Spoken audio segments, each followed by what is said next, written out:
West Virginia's tourism industry is on a historic upswing, bringing in over $8 billion last year alone. These new attractions like Rail Explorers are bringing out-of-state dollars to in-state pockets.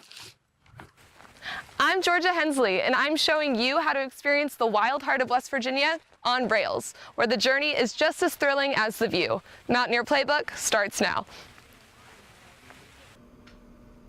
How often do you reach for a glass of water? I'm Georgia Hensley, and I'll tell you about a new study that shows we may just be drinking more than we really need. WVU News starts now. We've been told for years that we should drink 8 cups of water per day, but new research shows that this one-size-fits-all approach could actually lead to an imbalance of electrolytes in our bloodstream. West Virginia tourism has been bringing in record-breaking numbers. Last year, 75 million tourists visited the state and spent more than $6 billion. And to keep these new visitors coming back, the Mountain State has introduced an exciting new attraction that promises adventure, history, and a healthy dose of nature. It's called Rail Explorers, a one-of-a-kind outdoor experience located at the junction of the Elk River and Buffalo Creek in Clay, West Virginia. This eco-friendly adventure offers incredible views featuring the Devil's Sawmill Waterfall and Sand Fork Bridge. Here, visitors can pedal their way along the historic Buffalo Creek and Gully Railroad through 12 miles of scenic forest on motorized rail bikes.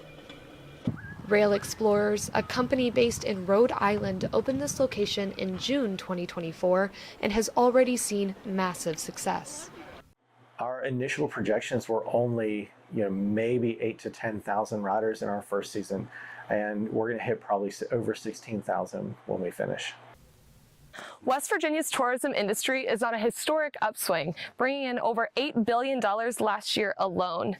These new attractions like Rail Explorers are bringing out-of-state dollars to in-state pockets. Visitor spending is up by over 17% compared to pre-pandemic levels, all thanks to West Virginia's natural scenery and adventure opportunities.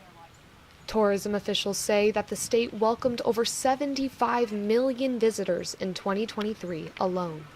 Clay is one of the poorest counties in the state of West Virginia.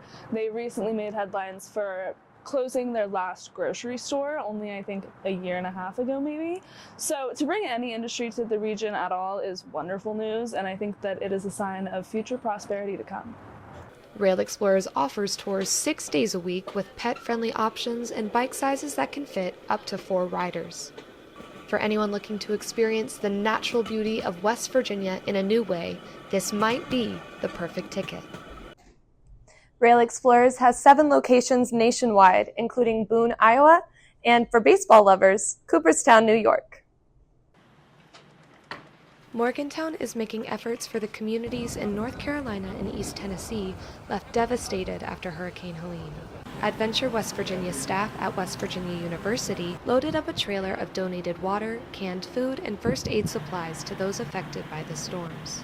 The French Broad River Academy in Asheville, North Carolina, housed the team and hosted their incident command post, where they distributed bundles of supplies to local residents. You can't imagine, and just putting yourself in their shoes, we're so fortunate and lucky, and it definitely was one of those, oh my gosh, I have a roof over my head and running water, food in the fridge, I'm gonna kiss my loved ones tonight kind of moment. The North Carolina Air National Guard has delivered over 100,000 pounds of FEMA supplies to people in need. Now even local spots are stepping up to help. 123 Pleasant Street in downtown Morgantown hosted a hurricane relief banquet, raising over $500 to help the cause. Dozens of people gathered last Tuesday for live music, comedy, and art vendors, all for a good cause.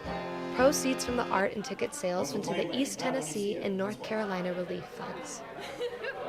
I assume that this is not going to bring in tens of thousands of dollars on a Tuesday, and I assume that that's what is needed to actually fix it. It's going to be, I think it's going to be tax-funded government things happening, but this is, it's a drop in the bucket. Hurricane Helene has already claimed the lives of 251 Americans, and hundreds more are still missing. Even in times of tragedy, the people of Morgantown are proving that little efforts can go a long way. For Mountaineer Playbook, I'm Georgia Hensley.